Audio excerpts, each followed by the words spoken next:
Yabokola lelo yangwe bandi magazine nabino oyo bo préféra solo la plus de partout bozuli baku ya kolanda yango mbote nabino. Chambre haute ya parlement ba adoptaki état de siège encore une fois de plus l'obeleki ba détail na commentaire oyo. Au cours ya plénière dirigée l'obeleki na chambre haute ya parlement par président ya Sénat Jean-Michel Samalukonde ba sénateur bavandelaki moko ya ba dossier sensible ya mboka oyo République démocratique du Congo na oyo etali prorogation ya état de siège na province ya Nord Kivu pe Ituri. Liboso ya koleka na vote président ya Sénat a autorisaki na ministre d'État, ministre ya justice a procéder na économie ya projet de loi oyo na kombo ya mokonzi ya mboka son excellence Félix Antoine Tshisekedi Tshilombo. L'état des sièges, conformément à l'article 144 de la Constitution, se voit être prorogé tous les 15 jours depuis son instauration sur autorisation du Parlement saisi par son Excellence Monsieur le Président de la République, chef de l'État, après décision du Conseil des ministres. Na part la bango, ba sénateur ba votaki oui pour la prorogation y état de siège pour selon bango ezali na raison mokote et koki kopekisa yango vi situation sécuritaire na est ya RDC. Il s'est de signaler tout de même qu'il y a ce qu'on déplore sur terrain.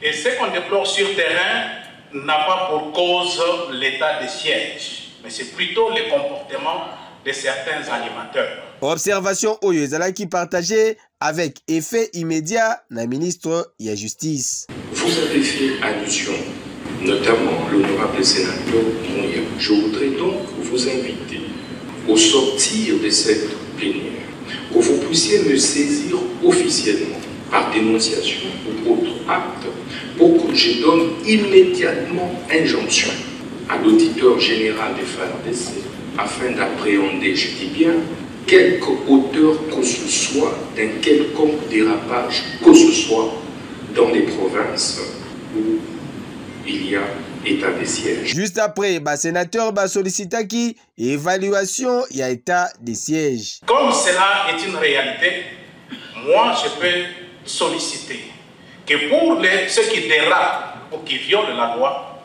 le ministre d'État, ministre de la Justice qui est ici présent, peut donner injonction. Sinon, ce n'est pas au procureur général, mais plutôt à l'auditeur, de pouvoir mettre en mouvement une action pénale contre ceux qui violent la loi. Il y a connoté que 24 heures avant, l'Assemblée nationale a approuvé également prorogation et état de siège dans la province ya Nord Kivu pe Ituri. Yo. Ba patriote wazalendo ba pesi merci mingi na population ya Est ya République démocratique du Congo pe ba passer message moko particulier na ba oyo ya Nord Kivu. Hapa ni kundi ya wazalendo zone A ambayo inaongozwa na General Kabido na ambayo inatumika mu territoire ya Rutshuru na usiku na ingine mission nyingine tutawaambia kumbusho kidogo. Tunakuja kwenda ku population yote ya Nord Kivu kushukuru kwa ile mchango ambayo mko unaendelea kufanya kusudi msutenire wazalendo niveau zote. Ndio tunasema vraiment population yote ya Butembo, population yote ya Beni, population yote ya Lubero, population yote ya Rutshuru wenyewe walikimbilia kaingambo na wenyewe kwenye adui hayafika. Tunasema vraiment aksanti na muendelee kusutenira hii grupe sababu ni hii zone A pamoja na wengine wenye viko wanatusaidia kukazi. Tuko tunaendelea kupiganisha vita kusudi tumalize adui tumfikishe mpaka kupembeni ya nje, kwa nje ya mipaka yetu. Ndio tunasema kila mtu kwenye iko bababa, bamama, bakaka, musichoke. Vita ingali ya murefu. Tukichoka watatunyanganya inchi mwenye tuko nao ni RDC. Bakatunyanganya hii inchi hakuna kwa tutaenda. Njo kila mtu akue mobilize kupigana kwa hii vita. Hauna kitu, tuombe maombi tuweze vita. Uko na kitu kidogo, mchango yako Godio, tunashukuru vraiment. Angalia watu ya nani ya Mubutembo, ona Godio wametutumia vraiment, tunasema vraiment merci beaucoup. Na mimi najua gisi hii iko symbol, na kesho kutwa vitu vitakuwa vya mingi sana. Tunasema asante sana watu ya Beni aussi, mujipe moyo, tuko na kuya. Mko naangalia vifaa, tuko na kuya. Tunakia kubagombola kubatosha mwa ile utumwa ya ADF yenyewe inaendelea kubatosha kila siku. Ndio tunaomba soutien ya kila Congolais. Batu wote wenye biko kwa étranger, wenye biko nje ya mipaka yetu, wenye biko mbali na sie, mutuunge mkono kwa maombi, kwa kipesa na kwa akili. Tuungane mkono, tusadane na president wetu Son Excellence Felix Tshisekedi, tufukuze adui mbali. Tunawashukuru sana. Asante. Nani akoboya soki motema mabete musala oyo inspection générale ya finance azali kusala reportage. Ah oui, en dépit, y'a ba menace, y'a ba ordre nyonso, ba tentative de corruption, y'a ba personnel na yango, pe ba campagne ya diabolisation, oyo ezali ko ciblé, inspecteur général, chef de service na yango, monsieur Gilles Alinguet Tekei, monsieur l'alligator, inspection générale ya finance, et tikali locomotive ya bonne gouvernance, oyo ezali ko restaurer à la fois image de la République démocratique du Congo, santé, yaba entreprise publique, paix, crédibilité internationale, ndenge lingi mokonzi ya mboka, son excellence Félix Antoine Tshisekedi Tshilombo, Fachi Beton, yokelanga eloko oyo. Dans tout circuit, ceux qui bozangi contrôle, circuit à rezanatinate. En d'autres termes, baben a une évaluation. Baye ko évaluer, non pas seulement pour arrêter, mais aussi pour conseiller et donner des orientations. Mais tant que abandi ko sala musala, peuple a monaki alingeti nete muteako kanga. L'inspecteur n'arrête pas directement. L'inspecteur appréhende, vérifie et contrôle. Abengi yo ko ba tala awa o telemaki biente. Oko sala boye boye. Au cas où salité nde akoya na mesure contraignante akangi. Mais biso peuple, to bandaki comme on a lingeti, si on te dit à lingeti, c'est-à-dire l'arrestation, ça c'est du côté observation d'Angaï. Mais c'est un papa qui nous a fait quand même de fierté. Mais entre-temps, d'un côté, Bazako, Zwambongo et Zonga na caisse à l'État, de l'autre côté, Mbongo est belé, et puis ça biso ba psychose. Il y a même attention. Il y a Zoluka 100 francs, mais quelqu'un qui vole l'argent des millions. Et subitement, il y a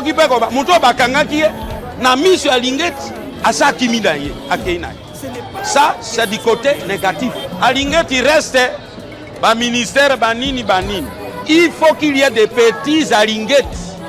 Donc, et pas qu'il y ait alinguettes équitatifs, dans l'évaluation, il y a marché, il y a un pitch. Il y a un péage et tout ça. Chef de l'État, coup de chapeau à la Moussiango. Ce qui batouana basangani contre Alingeti. Alingeti n'est pour rien. Donc batouana basa contre le chef de l'État. Avec plus de 36 ans de carrière, Gilles Alinguet Tekei, Azali, inspecteur Moko Alenda, na Oyetali, gestion yaba finance publique. Ça y a Alingeti. À ça pour que bakanga bato nyonso tu bazotia maboko na finance publique ya l'État. Et c'est là qui t'a ouya azi ba rapport na ye. Après la justice akangi batouana va se retrouver quelque part pour que pèse la leçon na bato mususu ba sala te pour que le peuple congolais comprenne que musala lingete ça nini et mon aïe. Chef a pris l'ampleur à partir de l'événement de l'inspecteur Gilles Alingeti. Auparavant ça existait mais c'était comme de la théorie. Mais la pratique, nous l'avons vécu avec l'avènement de l'inspecteur Gilles Alingeti. La récupération de 7 milliards avec les contrats chinois, ça fait quand même du bien au pays. C'est de l'argent qui volatilisait comme ça. On ne savait pas qui prenait ça. Mais avec l'avènement de l'IGF, on a pu récupérer ça. Ça fait du bien quand même au pays.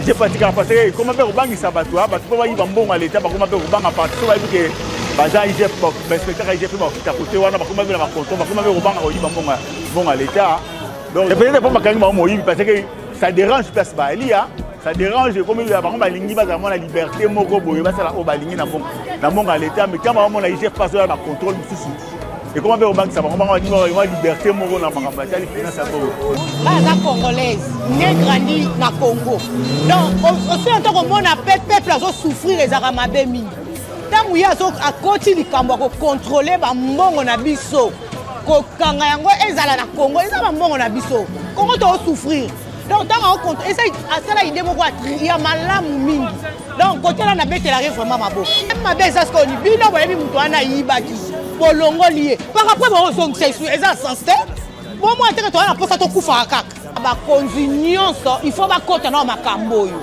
baza ba moyibi parce que les voleurs n'aiment pas les contrôles. Quand quelque chose qu'on te donne de gérer, tu ne veux pas qu'on vienne faire les contrôles là, tu es voleur. Tala Moussala IGF azali kosala lelo et ezali ko incarner vision ya inspecteur suprême président de la République son excellence Félix Antoine Tshisekedi Tshilombo Fachi Beton pour na qualité contre ba impunité, corruption, coulage à recette publique, enrichissement illicite, peba pratique nyonso ya mabe pour na oyetali mauvaise gouvernance. Boyende ezalaka qui du mieux. Hein Keyo? Oui.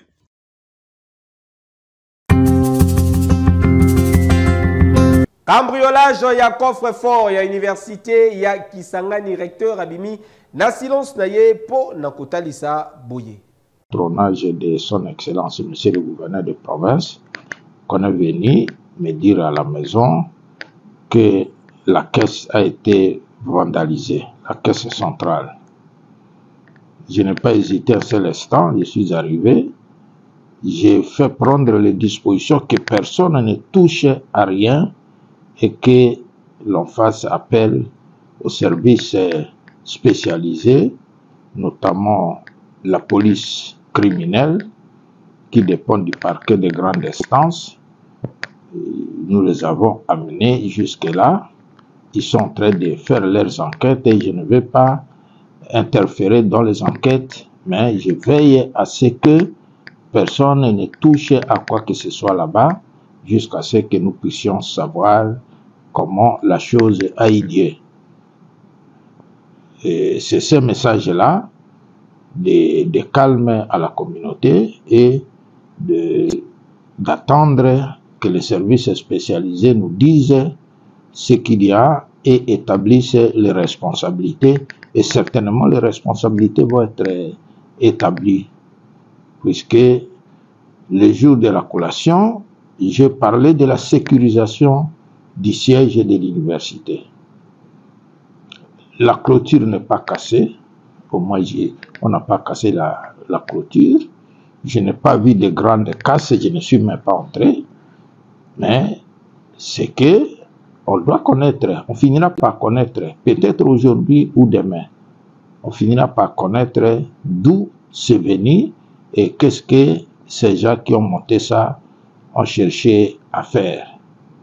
Et ce que nous avons au fond du cœur, c'est cette amertume de chercher à perturber l'université au moment où nous sommes en train de chercher à entamer les délibérations des autres auditoires qui sont restés.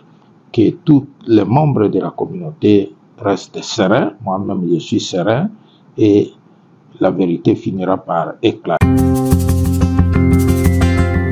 Na commune Yanjili, Major Rémi Kanza mal à l'aise à Tiema Boko, na bala mibali moko bazali, koléroger population bazali bakuluna boza détail nelema unu. Babengi bilo muninga lo sanini, ba bunse wapi? Na bara, ya komle mboko sa revanche. Merci. Bana mibali oyo bazali komona babengami bongo Kapo na Rambo. Bango bazali ba véritable kuluna oyo banyokola population na ndenge ya kosakana te. Tozali awa na commune Yanjili, plus précisément na quartier 2. Basoda ya wapi? Civil kaka.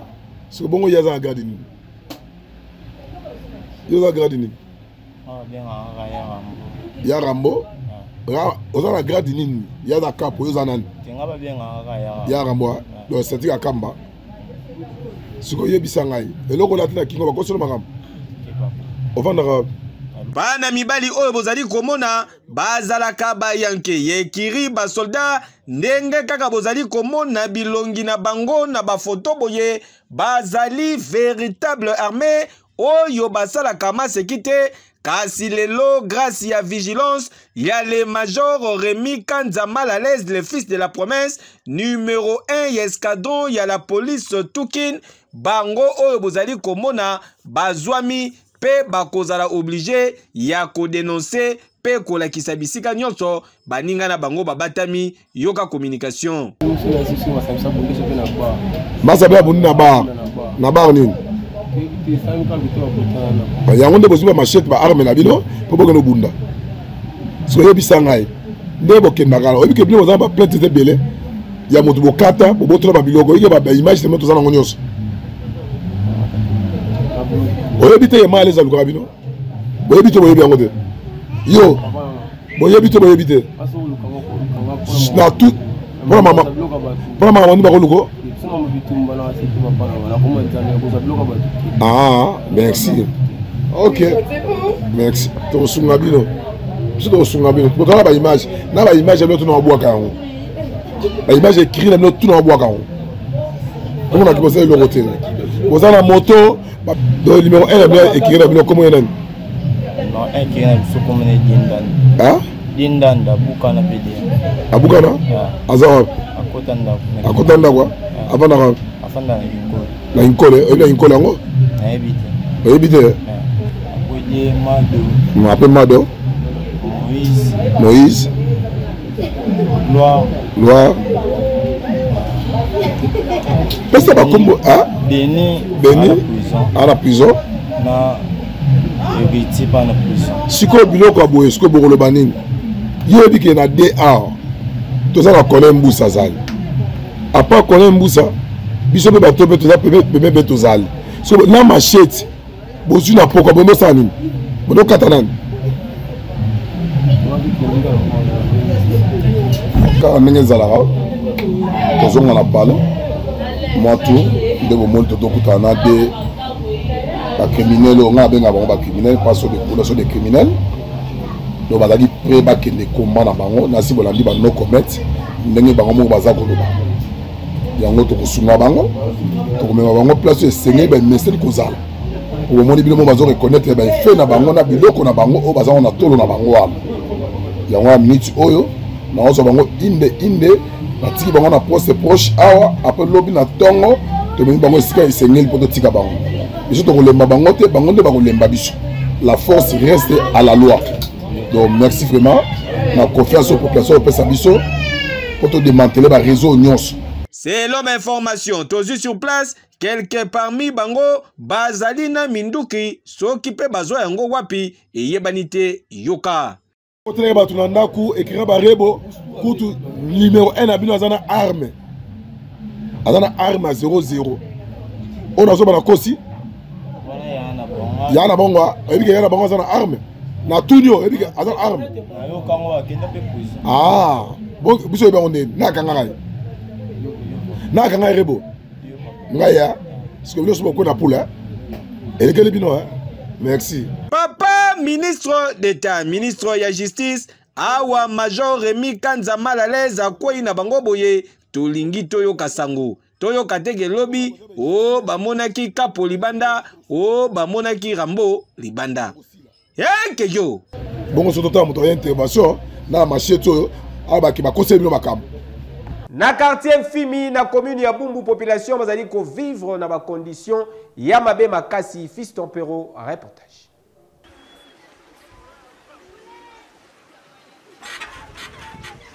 Tozali na commune ya Bumbu na quartier Mfimi esika wapi équipe ya ba reporter na biso ekitaki pona kosalela bino constat kolakisa bino na ba condition nini population e vivra kotoyo awa neti tozali na venir révolution na direction Khartoum awa bazali na problème sérieux ya passerelle pona kokatisa pe kolekana na ngambo mususu ezalaka na risque ya makasi na ndenge kosakana te po passerelle na bango oyo ya manzanza ekoma na eta moko ya malamu te batu bakweyaka awa basietaka boza na ide te oyo bozali komona ebukani boye ezali pont moko ya bakandida député abandaki kosalela bango na période ya campagne électorale kasi depuis abima kaka député misala ekatana député tui la musi ya zaza pont ebukana yoka communication tourné na 3e avenue tokatisi pont msupe monoso musika oniati kalamu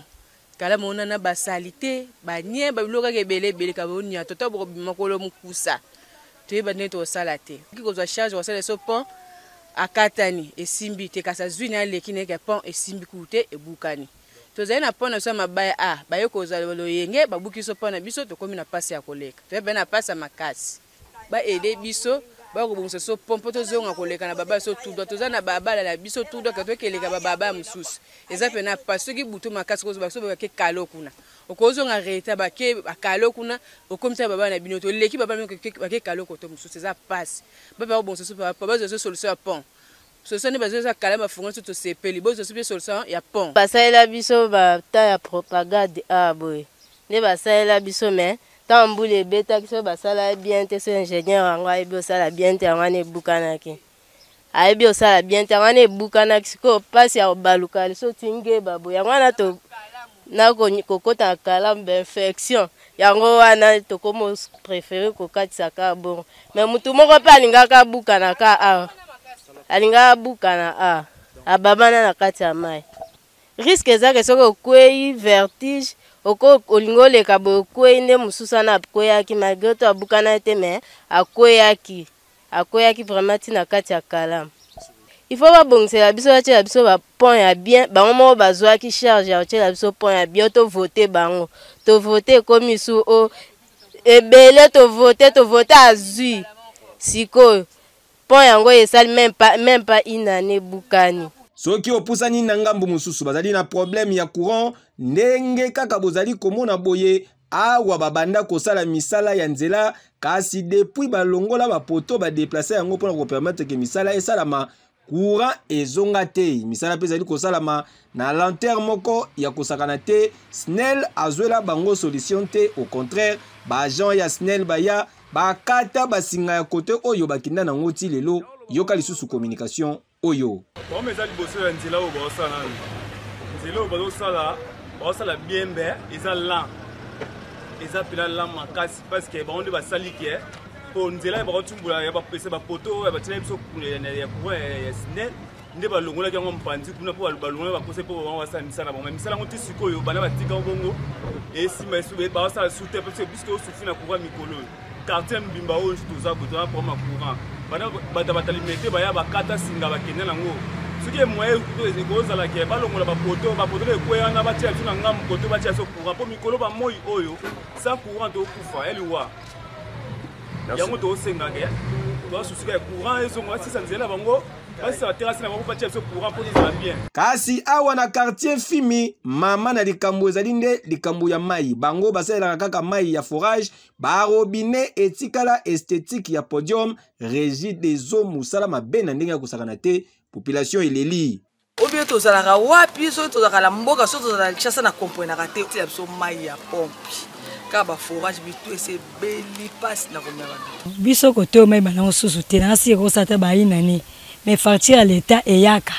mai banango susu te neti ba musu akoma to bwina echo akomoto ndenge ya lingi ni biso na se koto to imba to mona mai te mais facture eyaka nango kaka neti ngana kata ndao ko ata ba di facture et na futa na mwana maite pour na 4 ans ngoyo na mwana maite tant que na bureau ba esa biso kuna kete boye belé po boza ba mebele po boleka ba mai to ba lemba la biso neti nga so facture e pa kutana betela kenanga te pour na mwana mai ba na on futa nini bito vota ki bango ba usunga biso ba yaki awa to sunga bino pompi courant boye tout ça si to bana to pesa ba voix na biso to zo matema mamozo ezo mona na tele ba leko ba sta to mba so ngote pour mai bi bana ngo petit dans pe to ya to mo to ye ba pe problème monté to mona akara donc par mois mai bi maka mbala moko ka moi mama ya pompe bibi na ngona moi qui dit ba boye monsieur bimita 9h 13h ekei soko zala ki te au raté mingi tosalelaka mai ya mbula na mai ya forage donc biso wana elanga mpenza ezalaka pasi makasi mpona mai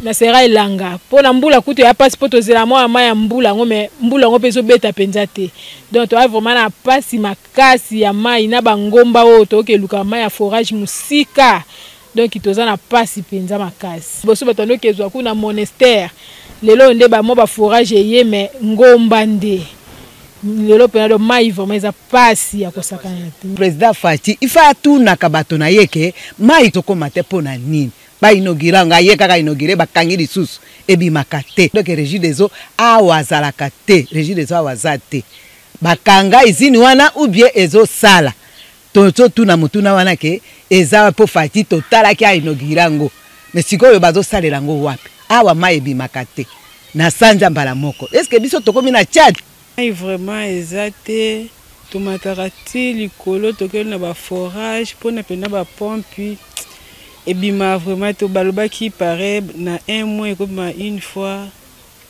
après un mois mosusu tozomelaka mai oyo ezowuta mai ya forage tozomela mai ya susi oyo ezowuta na sa mabele mpona nini toza na mpasi ya mai bapompe ekotela biso awa ezaka besantio ya pamba mai ya régie des eaux eyaka te tozovivre kaka bongo donc soki boyotalaka biso bino bakonzi eza pasi mpo tozovivre mabumu pasi donc komela mai wana mikakatano kaka mpona nyonso na kaka kozanga mai toza na difficulté ya mai makasi en plus nde toza awa tovivaka na baforage yango mpe eza oyo ezaki batimoli kaka na basima ndaku 3 ans boye tozaka na difficulté ya mai koto ndeti boye koki kobima nango soki kuna kota likolo batyo bakatakata donc bakonzi ya mboka awa na quartier Fimi na commune ya Bumbu bazali kosenga se lisungi na bino po bazali en plein capital kasi bazali ko vivre na ba condition ya mabe balingi pe ko vivre kitoko lokola bamonaka na ba quartier pe ba coin mususu ya Kinshasa nzela pasi courant pasi mai pasi balembi kokamwe. Merci pour la confiance et fidélité. Solo la plus ya bokola lelo yangoyo ekomi na suka botika. To souhaiter joyeux anniversaire na Barbine Vemba Yambiji ezali ko ina mabe mokola lelo tozali kolia. Tozali komela avec un pacte paix idéologie. Profitez bien na mokolo na yo que du bonheur. Solo la plus yangoyo esili. Bo sepela ki na ba image bo pesa merci na les géants papa na 4 bébé ni lola. Alalaki Nasima ya caméra accompagné na Ado Mocha, le cordon, Bondi, Mvukulu, les nouveaux mariés, le maestro Nazalaki, Naraji final, Bama Tabakita, Babalukala Mabele, fils Maniboy Kamachine, la préférable.